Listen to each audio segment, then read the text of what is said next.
Thank you. Good evening, fellow world dominators. So I thought I'd start by explaining this nonsense, which wasn't really part of my original talk, but it's now officially Saturday night, and Mr. Money Mustache is not supposed to be seen on a stage delivering an effing PowerPoint presentation on a Saturday night. So I thought at least I could enjoy a beer while I do this. So last night at the party, I set up this elaborate scheme with this guy, a cool neighbor of mine named Jonathan, and he was like, yeah, how about we'll get some beers, and then I'll pass one up to the stage to you, and then he'll be like, this will help you out with your talk, Pete. And I thought that's great, because that's totally in line with the community aspect of the WDS. I mean, this is my neighbor, helping another neighbor out while we're both here in Portland. But it turns out that you can't really do that on this particular venue on this night because of some nonsense about like the liquor laws in Oregon or something. So you're going to have to use your imagination every time I take a sip from this, and I do need a drink sometimes when I'm talking. Just imagine this is a big, frosty, like Portland's best pale ale of some sort, and we're all having it together. And because I'm the last talk of the night, and all this stress of me doing this work is going to be over, we can all celebrate right after this. The party starts right after this short 24-minute interlude. All right. So I figured with this being the World Domination Summit and all, I needed a talk that sounded similarly enormous, so I created this one, with not just one, but 2 unicorns to represent its epic status. It's called How to Be Rich, Happy, and Save the World, because I figured that would be a goal big enough for unconventional people. But really, this is perfect for me, too, because on the internet, I sometimes get categorized as a personal finance blogger, because I have this blog talks about how to make personal choices that'll make you richer. But really, now don't put this on Twitter, but I don't really give that much of a shit about your personal finances. What I care about is how much better a world we're all going to get to live in if we all become a bit more rational with our money. So all this, because money is a really powerful thing. It really has the power to like completely improve the world we live in, or it could also trash it overnight, just depending on what choices we make with that money. A lot of power, and it really boils down to only 3 amazing facts. 3 amazing facts that will make you rich. Now, we're going to begin with a quick list, and then we'll get into the details of each one so we can put this stuff into practice in our own lives. So if we're ready, we shall begin. Fact number 1, almost everybody sucks at money. And this includes the middle class, the poor, our financial advisors. This is way funnier than I expected to be, thank you. Most of our stock market traders and gurus and what we consider to be the rich people, and of course even our presidential candidates, and the mayors of our cities, and the people who design the cities that we live in, they all suck at money. But what do I mean by that? You're going to have to stay tuned, because first we have to cover fact number 2. Getting rich enough to retire only takes about 10 years. None of this 45-year nonsense where you retire at 65 or 70 or never, like they keep telling us in the newspapers. And just as an example, here's my own story. You can follow along with the arrows. Here's me at 21 years old, drinking some beer with a buddy because we had just finished engineering school. Cheers, Travis, if you're watching this. Next, here's me about halfway through my career at 26, rocking a little low-key Satan costume in my cubicle one afternoon because it was Halloween. Halfway through my career. Then, at the bottom, there's me at 31, freshly retired, enjoying a beach on Hawaii with some friends on a kayak trip. And then fast-forwarding another 10 years, here's me very recently on another beach with some more friends, a bit less good-looking, but at least I'm still retired, I'm still having a good time. And it's not just me who has this early retirement superpower. Most of us in the United States and other rich countries have options like this open to us. That's fact number 2. Fact number 3, work is better when you don't need the money. Now, it's wonderful to become rich enough to retire. But what if you don't want to retire because you can't imagine yourself sitting around all day? Well, I agree. Because you're watching this talk, all of us are going to become quite wealthy at a surprisingly young age, so congratulations on that. But you're probably going to keep working. You just might choose to do different work. And you're definitely going to have a lot more fun doing it, because work is better when you don't need the money. So before we go any further, we should probably take a step back, and I can explain to you who I am and why I could think I'm qualified to change the diapers of the entire rich world like this.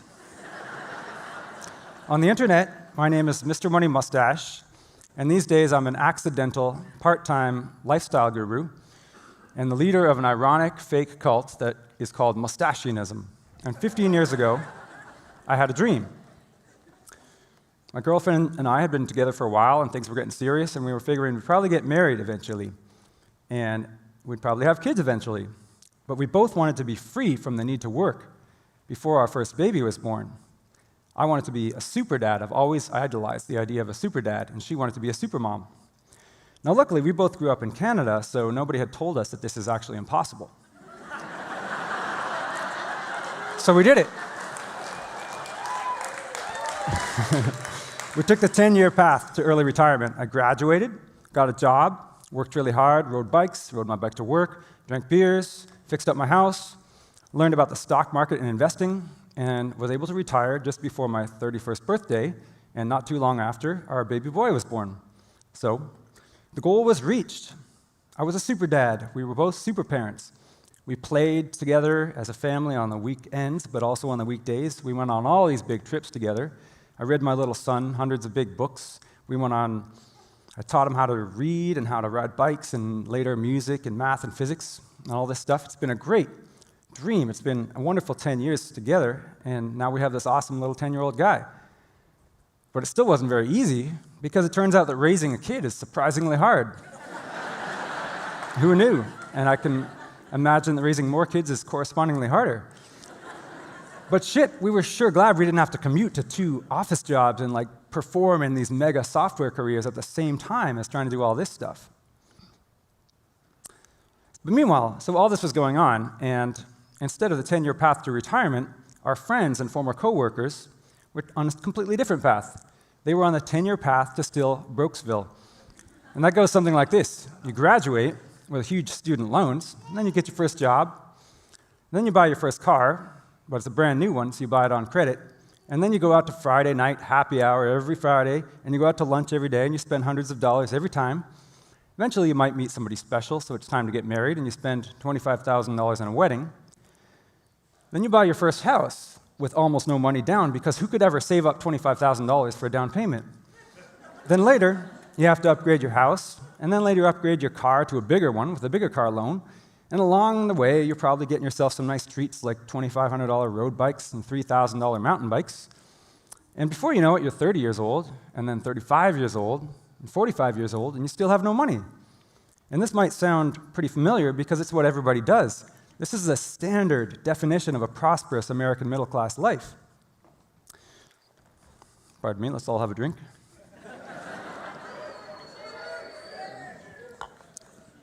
So while all this was happening, a funny thing happened to me in the area of work.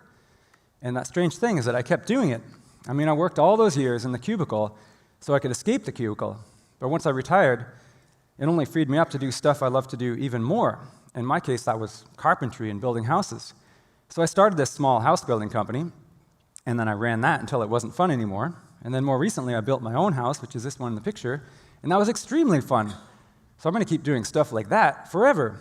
And somewhere in these 10 years since retirement, I started writing, which has led to the part-time lifestyle guru career, which has brought me here today. And obviously, that was worthwhile. And it lets me do stuff like this picture on the bottom, which is an event called Camp Mustache in Seattle, just back in June. And of course, some of this stuff over the years has lost money, and other things have made money. So overall, I've been getting further and further ahead. So I've really hit the big time now, like cha-ching, complete financial freedom. Finally, I don't have to be frugal anymore. And with all this extra freedom, what am I doing? What I have been doing is just spending more time out in the hot sun doing manual labor. Because it turns out work is good for its own sake. Work is better when you don't need the money. So with all that summary behind us, we can finally move on, press the rock and roll button, and find out how we can all get rich. Back to part number 1 then. What exactly do I mean when I say that you suck at money? Well, it's simple. Any money that you spend that does not make you happier is wasted. And research shows this ends up being most of our money. The reason is that most of us predict the wrong stuff about our purchases. To understand this, a lot of it comes from a big misunderstanding about luxury itself. Most of us assume that luxury products and showing off our wealth is preferable to good old-fashioned hard work in solving our own problems. We all say stuff like, well, of course a life of luxury is better. If that weren't true, why did they invent luxury in the first place? The kings and queens had figured this out generations ago. Even I used to think this. Like back when I was 21 years old, my goals and hopes and desires were completely different from the stuff I value here at age 41. I was much more materialistic back then. In fact, if I hadn't changed my ways, I'd probably be living in a huge, fancy house with a 4-car garage right now, maybe outfitted with high-end cars. But I would have no money, and I would probably be a lot less happy because I wouldn't have bought my freedom, and I wouldn't have been able to enjoy those 10 years that we've enjoyed so much these past 10 years. I would be just another person who sucks at money. So really, to not suck at money, it helps to think of it like this. The purpose of life and work and dating and all this other stuff we do is logically only one thing. It's to be happy. It's to lead the best and most satisfying life that you can possibly lead. Now, you could argue other stuff, like the purpose of life is reproduction. We're a living organism. We need to make copies of ourselves. And that's kind of true. I mean, raising kids can be a factor in your happiness, but there is such thing as enough kids. Kids aren't for everybody.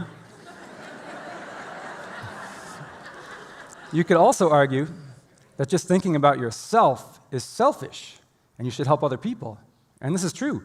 You really should help other people. It's a great thing to do with your time. But it turns out that helping other people and making them feel better makes you feel better too, and feeling better is just a fancy way of saying being happy, which brings us right back to the smiley face, the actual logical purpose of life. But what does all this have to do with money? You could think of it this way. Imagine that you're this caveman stick figure. You've got a nice fire there, access to nature. Is it possible for this guy to be happy? Well, maybe. But maybe it gets freezing cold at night, or maybe there's dangerous animals in the area. So we expand his lifestyle just a little bit. We'll give him some shelter. Is this a complete life for our caveman stick figure? Cheers. Well, obviously not, because one of the basic needs is not met, which is food, so we'll give some food to the man. Is this a complete life? It's getting better, but most of us benefit from companionship, which I've represented here with this stick figure diagram of my wife. Now, what you have here, especially if these people are part of a village with strong social ties, really is the complete picture for human happiness, because they can laugh and love and learn and raise babies and actualize themselves and solve problems and create music together, all this stuff. And that makes sense, because most of human existence has been spent in these conditions, about 99% of it. It's just that we weren't around to see that. But just for a thought experiment, let's expand it a little further. Suppose Mr. and Mrs. Stickfigure hit the big time, and they expand their lifestyle a little more.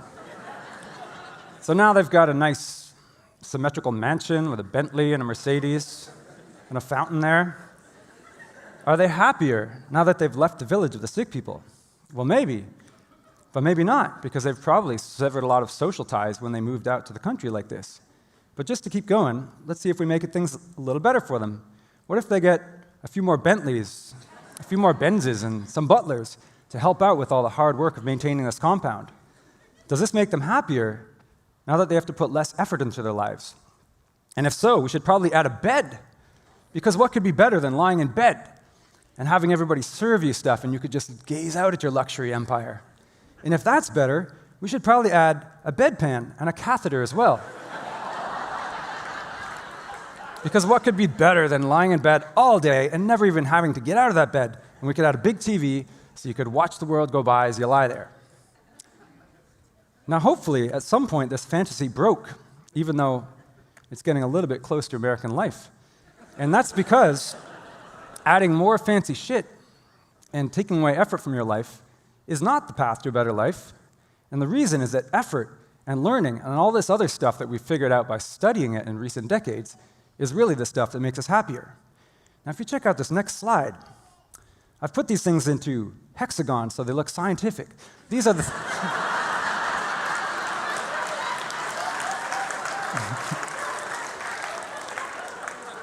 these are the things the psychologists, and a lot of...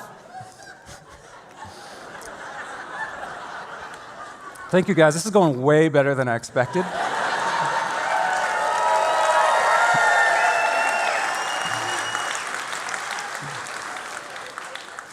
All right, so these are the things that psychologists have figured out actually have an effect on human happiness. You've got friendship, freedom, health, meaningful work, there's that word again, privacy, a philosophy of life, which is what helps you decide how to react when things go wrong, and that's something that's missing in a lot of our lives, and of course, community, access to a network of friendly people.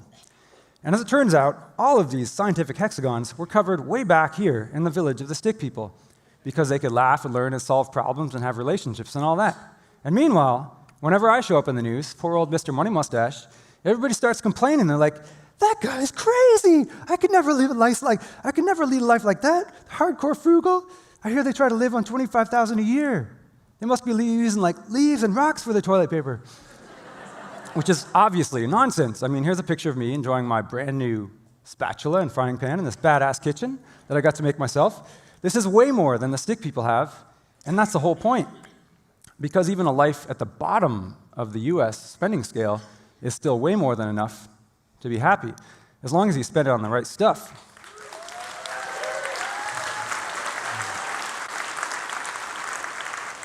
And if my life at $25,000 is enough to be happy, what about all these people who spend $50,000 or $100,000 or $200,000 and up and still claim they can't make enough to reduce their stress levels, or they'll never have enough to retire? What are they missing? What this means is that we are living in a trap. It's so serious, there should be a warning label on every luxury product, like warning, the Dalai Lama has determined this product does not bring extra happiness. And it's because they've neglected this basic truth that extra luxury products are not bringing us happiness. But yet, every financial advisor and newspaper journalist and politician is still stuck in this assumption that they do. They're all saying stuff like, well, I forgot my next line. Okay. Anyway, the next part is, we have wasted trillions of dollars on stuff like suburban highways and like sprawling suburbs with no soul in them and stupid cars and trucks to drive back and forth on them every day, when really we would have been happier just living in a small village or living in smaller places within walking distance of each other and access to nature. And that means most of our personal spending and our government spending could be much more efficient if we could just learn not to suck at money so much. So with that all behind our belt, we're ready to move on to part 2. Can I really become rich enough to retire in 10 years instead of 45 years? And if so, how the feather could I possibly do this? And the secret does not require a huge income. And it's not to become a fancy, genius stock market investor. And it doesn't require you to buy my amazing books or courses or DVD sets, because I don't have anything for sale. The secret is just to spend much less than you earn. And it's probably like, oh, is that the answer? Because everyone says, well, I can't do that. That would make me sad. I love my pickup truck. But that's wrong. We already know, we already established that happiness is the only logical pursuit. And we also established that buying extra luxury stuff does not bring us more happiness. And this is where something comes in that I like to call the shockingly simple math of early retirement. And what this tells us is that your mandatory working career depends on only one factor. To understand it, you might consider the following story. On the one side, you have this hard-working carpenter guy who happens to look a lot like my friend Mike.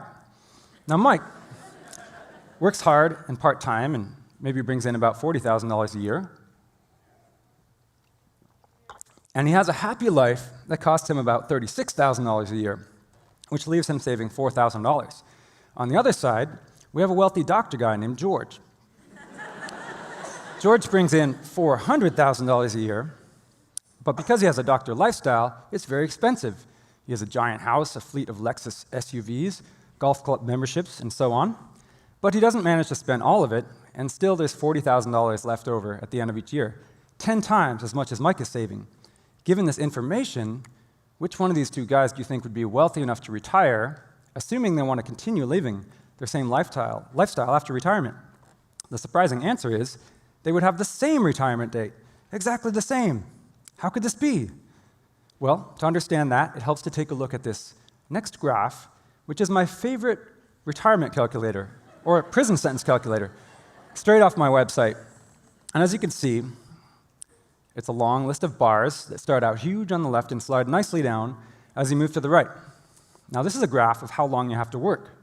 It turns out the only thing that controls how long you have to work is how much of your paycheck you can save after tax as a percentage of your take-home pay.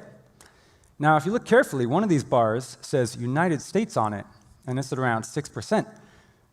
That means the average American saves 6% of their income, spends the other 94%, and thus is on track to retire in about 60 years, which is the same as never. The only thing that saves us is our Social Security program, or inheritances, or little corner cases. Our savings rate is not big enough, and therein lies the problem. But if you just start making small changes, like just switching from the ridiculous cars and trucks that most of us buy with an average price of $30,000 to something reasonable, like buying a used Honda off of Craigslist, for example, with money that maybe you actually have, can already bring you up to a savings rate of 20%, which cuts 20 years off of your prison sentence. Learning to make a good meal at home and not going out to dinner 5 to 7 nights a week, like many people do in my kind of age range, makes another big notch. Learning to ride a bike and designing your life so you're not commuting back and forth 15,000 miles like the average American actually does, according to the statistics, brings you up another giant notch. And just making a few other changes, like not air conditioning the crap out of your house 24 hours a day and doing 50 loads of laundry for one person, will bring you the rest of the way there. And if you can get to a savings rate around 64%, just as an example, that puts you to a career that's under 11 years. And that's exactly what I did during my career in software, using only my superpowers as naive Canadian man. I mean, here I was, thinking I was living this big, fancy life in my new American job, but because I only managed to spend part of my paycheck on fancy stuff, the rest of it built up, and that left me free to retire before my first baby was born. Now, if I can do that, this actually works at almost every income level, by the way, and lower incomes, it's even more important to become efficient at saving.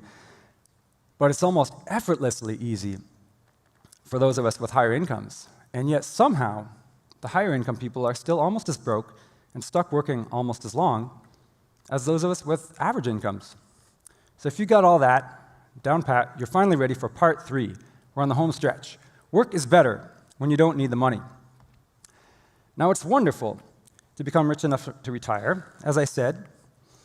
And a lot of people, when presented with my unavoidable logic that early retirement is not as difficult as they thought, they pull out one final excuse. They're like, but I like my job. I'm a doctor, an entrepreneur, or some other cool thing. I could never retire. I don't know what I'd do if I retired. So I can keep spending all my money on crap, right? And of course the answer is no.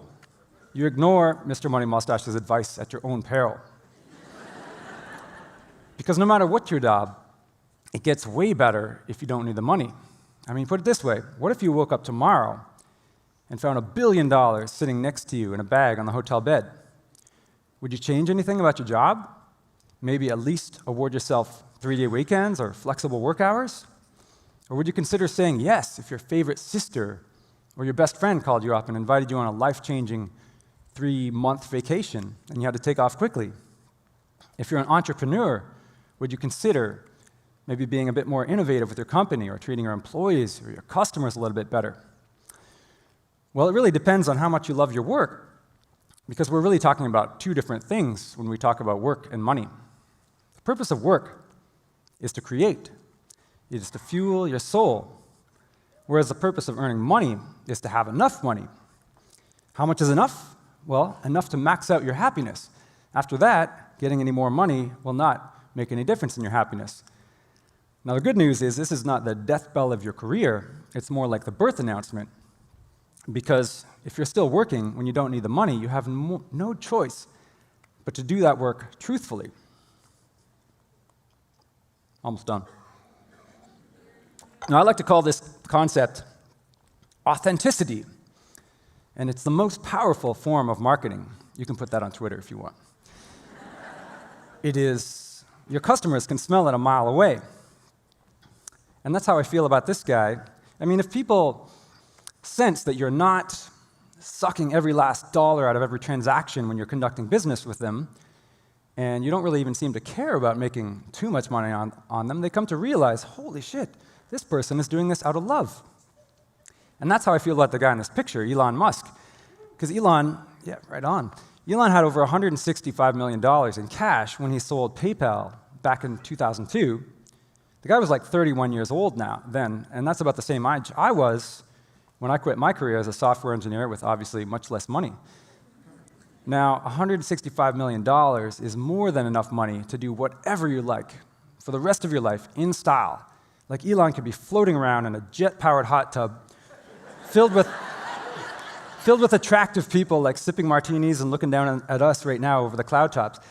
But instead of that, he plowed all this money back into stuff like Tesla Motors, Solar City, SpaceX, to do what he felt would be the best thing to positively impact the future of humanity. Now, whether you agree with his business strategies or not, you have to agree that this guy is for real. And his customers feel the same way too, and his investors. And this is why Tesla is worth about the same amount on the stock market as General Motors, even though GM still sells $300 times as many cars as Tesla, for now. People are excited about an authentic entrepreneur. They line up to buy your products, like the lineup of raving customers to buy the Tesla Model 3 when it came out earlier this year. This is way better than just being another internet trickster who builds a deep, slippery email funnel and sells $300 ebooks about how to sell $300 ebooks to anybody. If you can get yourself financially independent, not only does it give you the power to eliminate most of the bullshit from your life, but it forces your life's work to become more truthful. Now, this shit really matters. Because in the world today, there are people who grind away like little gears until they die, and then there are people who do pretty well for themselves, but leave nothing more than a trail of conspicuous consumption, like empty champagne bottles, depreciated luxury cars and yachts and vacation homes. And then there are people who leave a lasting difference. Now, there's a classic Greek proverb which goes something like, a society grows great only when the old people plant trees, even when they know they won't be around to enjoy the shade of those trees. And that's why the title of this talk ends with, and save the world. Because if you can get yourself free from the need for money, you have no choice but to do work that is better for you and better for the world. I mean, sure, people will like you more and you'll be richer and happier, but if you're doing it for love instead of money, you'll have no choice but to do a better job. Thanks, guys.